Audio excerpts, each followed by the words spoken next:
naughty. Ah, the clever one.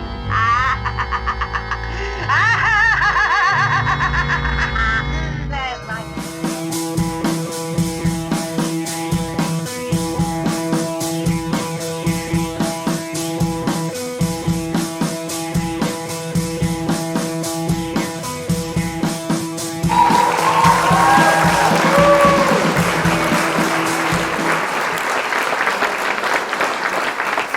Hey guys!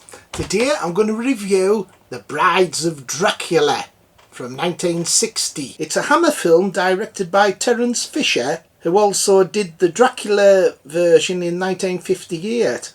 So it's a sequel to Dracula, only runs 85 minutes. It had a working title of Dracula 2 and also Disciple of Dracula.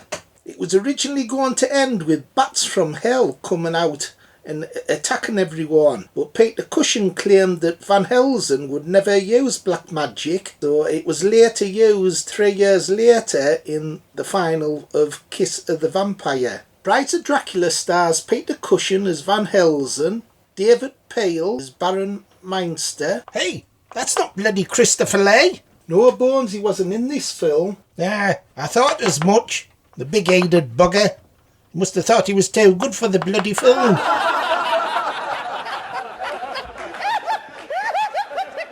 Yvonne Monlaur as Marianne, Martita Hunt as the Baroness Meinster, Freda Jackson as Greta.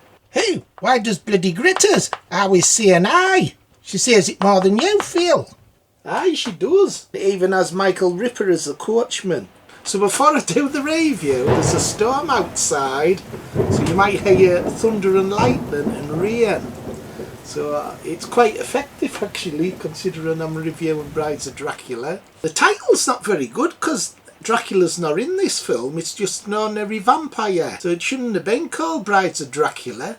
So the plot's just about Peter Cushing as Van Helsing, this other vampire. His mother's chaining him up in the castle because she knows he's a vampire. She's got a chain round his leg. It's all about him escaping through the help of this girl. Van Helsing stops him at the end. So although the plot's not very gripping, the film does have a nice look to it. It's got great sets and costumes. Visually it looks really good, very much like a fairy tale. However, I do find it to be overrated, even though I do like it. The film has a lot of faults for me.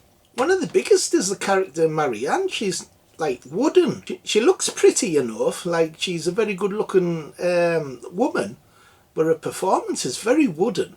Oh, I don't know about being bloody wooden, but she gives me a fucking good.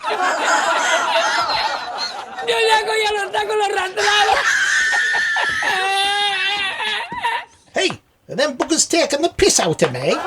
So although she wasn't very good in the part, at least Peter Cushing's like his usual self. However, I do find his Van Helsing to be a bit too stiff upper lip, like not very humorous or anything. His later films in the 1970s, when he plays Van Helsing, his character's a bit more likeable, like a bit more humour to him, and he seems like more vulnerable.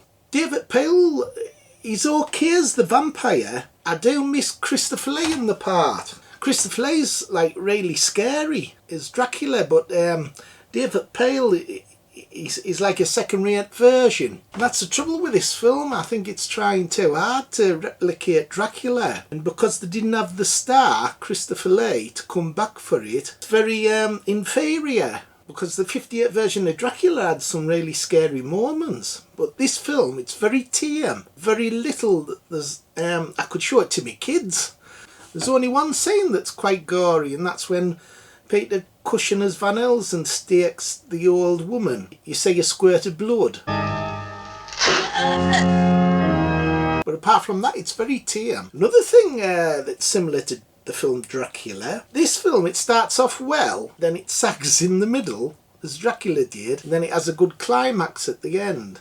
So this was a bit of a trouble with Hammer films, that during the 60s they were a bit too tame. It wasn't until around 65, 66 when Hammer reached its golden period. A lot of fans say the early Hammer films are the best, like the later films aren't. But I'm kind of the opposite way. I find the later films are a lot better than the earlier films. So this film does look good visually, but for me it's a bit empty. It's like having a box of chocolates where the packaging lovely, but inside the chocolates aren't very nice. So it's a bit like this film for me.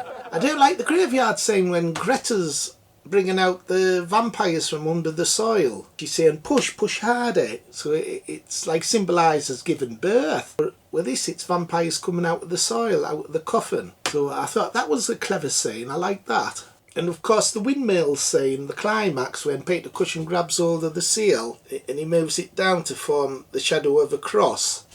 That was clever, but it's still not as good as the climax in Dracula. There's also some over the top moments as well in this film when, for instance, the scene where Peter Cushing as Van Helsing's being bit on the neck. So what he does is he gets a red hot poker, sticks it on his neck, burns the vampire bite disease thing out of his neck, so he doesn't turn into a vampire. And it's like laughable. It's like who could do that? Put a red hot poker on the neck.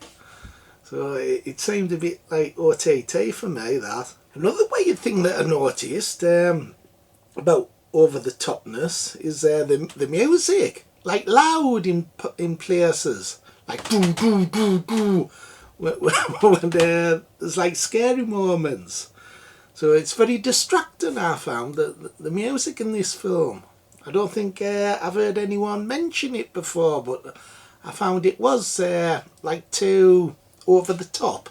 Another thing, Peter Cushing doesn't pop up until about 30 minutes into the film. And with it being a short film as well, 85 minutes, like a good portion of the film's over before you even see it.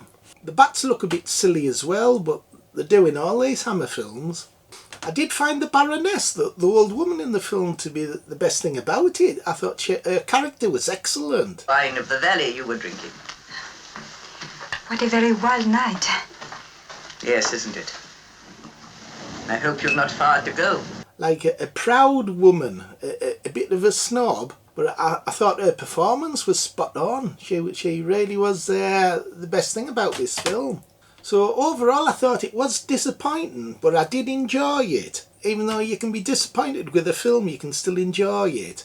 It's just that this film's so highly regarded. Like a lot of fans say it's the best Hammer film, or the second best Hammer film. But I wouldn't put it nowhere near that for me. And for me, the biggest drawback was not having Christopher Lee in the film. It makes a hell of a difference having him in playing Dracula, but just having an ordinary guy playing an ordinary type of vampire, it didn't do it for me, so I was disappointed with it. And the film does sag in the middle. But overall, I still enjoyed it. It's still a good Hammer film. Now, at 10 I'd give it 7. 7 out of 10. What do you think, Bones? Do you like it? Not bad, Phil. I give it 5 out of 10. Aww. Bit on the shit side, like. Okay, everybody, see you next time. Like, subscribe and share. That subscribe button, yes.